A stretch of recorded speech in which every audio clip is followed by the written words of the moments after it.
शेतकऱ्याच्या भाषेत बोलू का, राशीवर बाराखडा आढावा घेतला, ते विरोधी बोलणाऱ्याच्या डोळ्यात अंजन घालणारा, आणि याची गरज होती.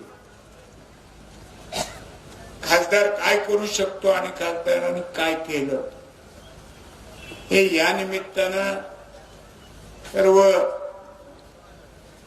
तालुक्याला कळालं. आम्ही नुसते आश्वासनावरच अजूनपर्यंत होतो.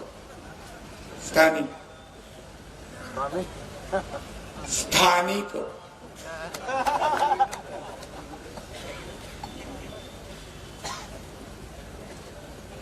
सगळ्यांना आता सगळं कळालंय, खरं खोटं कळालं, सकस निकस कळालं. आणि मग आता याच्यानंतर तुम्हाला काय म्हणून उपदेश करायचा? ओमराजे एवढंच सांगतो, ही जी स्वखर्चाने आलेली मंडळी आहेत ना, आज एवढ्या मोठ्या संख्येने, त्यांना कुणी आम्ही गाडी बिडी पाठवलेली नाही. शपथपूर्वक सांगतो, हे सगळे आपापल्या पदर मोड करून आलेली सगळी ही भावंड आहे. आणि मग याच्यापेक्षा मोठी गॅरंटी आम्ही तुम्हाला अजून काय द्यायची?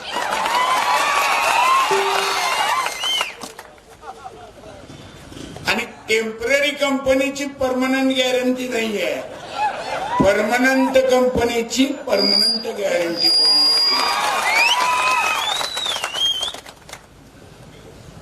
फक्त आता दिवस राहिलेत 7 तारखेपर्यंतचे.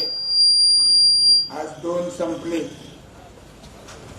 7 तारखेला 6 वाजेपर्यंत मतदान आहे.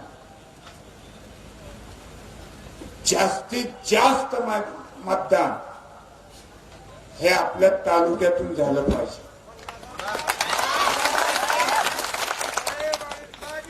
जेवढे म्हणून 6 तालुके आहेत, 6 तालुके नाही, 6 मतदारसंघ. त्या 6 मतदारसंघात बार्शी तालुका नंबर 1 ला राहायला पाहिजे. ही तुमची गॅरंटी.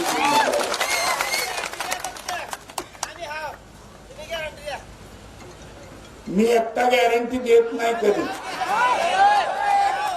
तुमच्या वतीनं दिलेली, तुमच्या वतीनं दिलेली. आणि ही नुसती मताची गॅरंटी नाही दिलेली, तर स्वकष्टानं मिळवलेले पैसे आपल्याला निधी म्हणून सुद्धा या ठिकाणी दिले. हे दृश्य फार पूर्वी निंबाळकर नाना उभे असताना दिसायचं. त्याच्यानंतर परत याच निंबाळकराच्या बाबतीत दिसलं.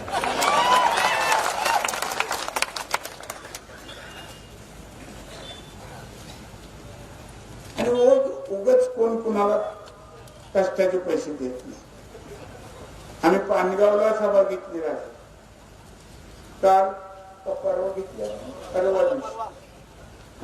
तिथं सौंदर्याची मुलगी होती, सौंदर्य गावची, जाधव नावाची, लहान लेकरू, दुसरीत शिकणार. तिने ते डबा असतो ना पैसे साठवायचं, काय काय हातीच्या काय म्हणायचं त्याला, गल्ला, गल्ला दुकानाचा असतो.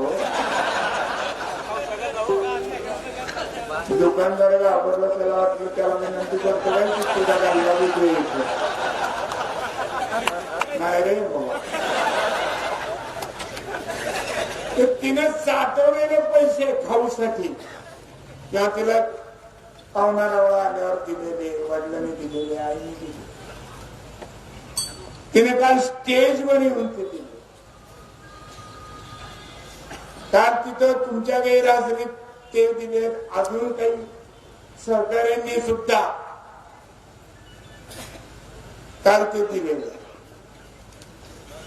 हे तुमच्याकडं पोचवायचं काम आपण कुणाला दिलं? पोचले का नाही? हे प्रेम हे फार विरळ व्यक्तीलाच मिळतं आणि तुम्ही भाग्यवान आहात. त्या तालुक्याचं प्रेम तुम्ही मिळवलं. कोणी काय काय हिनवना फोनवाला म्हणतील काय म्हणतील, पण ते हिनवणं नाही. आपल्यासाठी ती उपाधी आहे, आपल्यासाठी ती पदवी आहे. पीएचडी पेक्षा मोठी पदवी आहे फोनवाला खासदार.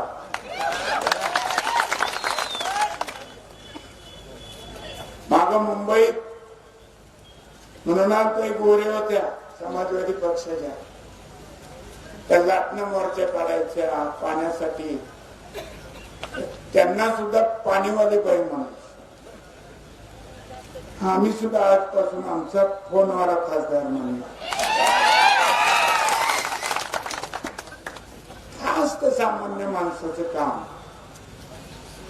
त्याला काही टेंडर मागायचं नसतं, टेंडर मधलं कमिशन मागायचं नसतं, काही मागायचं नसतं. याची अडचण कुठं आहे? ती अडचण त्याला फोनवर सांगितली, त्याचं निम्म समाधान तर तुम्ही फोन उचलल्यावरच असतं. कामाची तड लावणं हा तर पुढचा भाग हा तुमच्याकडचा असतो. फोन उचलला आणि आपलं ऐकलं याच्यामध्ये 90% लोक खुश असतात.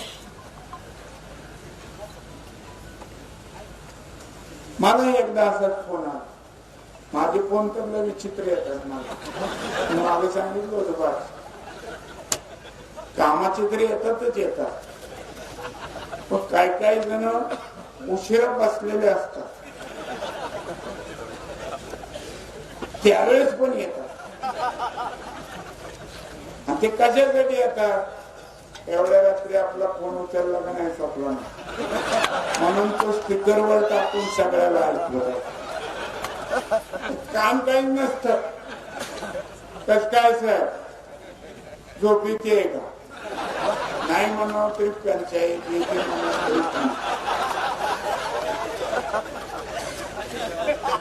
असे सगळे प्रकार आहेत. एकच तुम्हाला या ठिकाणी सांगतो की या महाआघाडीचे नेतृत्व देशाचे नेते आदरणीय पवार साहेब,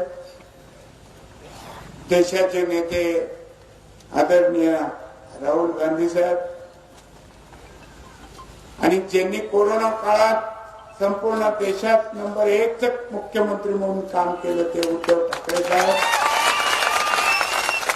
तिघांकडं या महाआघाडीचं नेतृत्व आहे आणि या महाआघाडीला पाठिंबा दिलाय.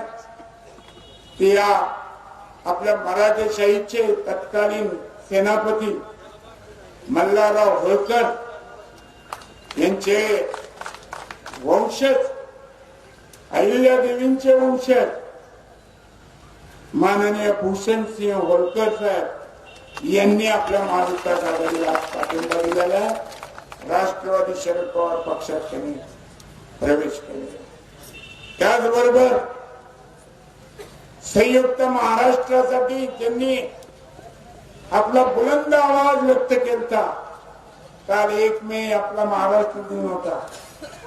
ते लोकशाहीर अण्णाभाऊ साठे यांचे नातू माननीय सचिन साठे यांनी सुद्धा महाविकास आघाडीला हा आपला पाठिंबा व्यक्त केलेला. अशी वेगवेगळी मोठी माणसं की ज्यांना सेवेची परंपरा आहे, त्यांनी या महाविकास आघाडीला पाठिंबा दिलाय. याच्यापेक्षा आता मी जास्त बोलत नाही, कारण वेळ झालेली आहे आणि खरं तुम्हाला ऐकायचं होतं माझ्या सहित सगळ्यांनी. म्हणून मी तुम्हाला सांगत होतो की तुम्ही बोला बोला बोला आणि मनातलं बोला सगळ्यांना.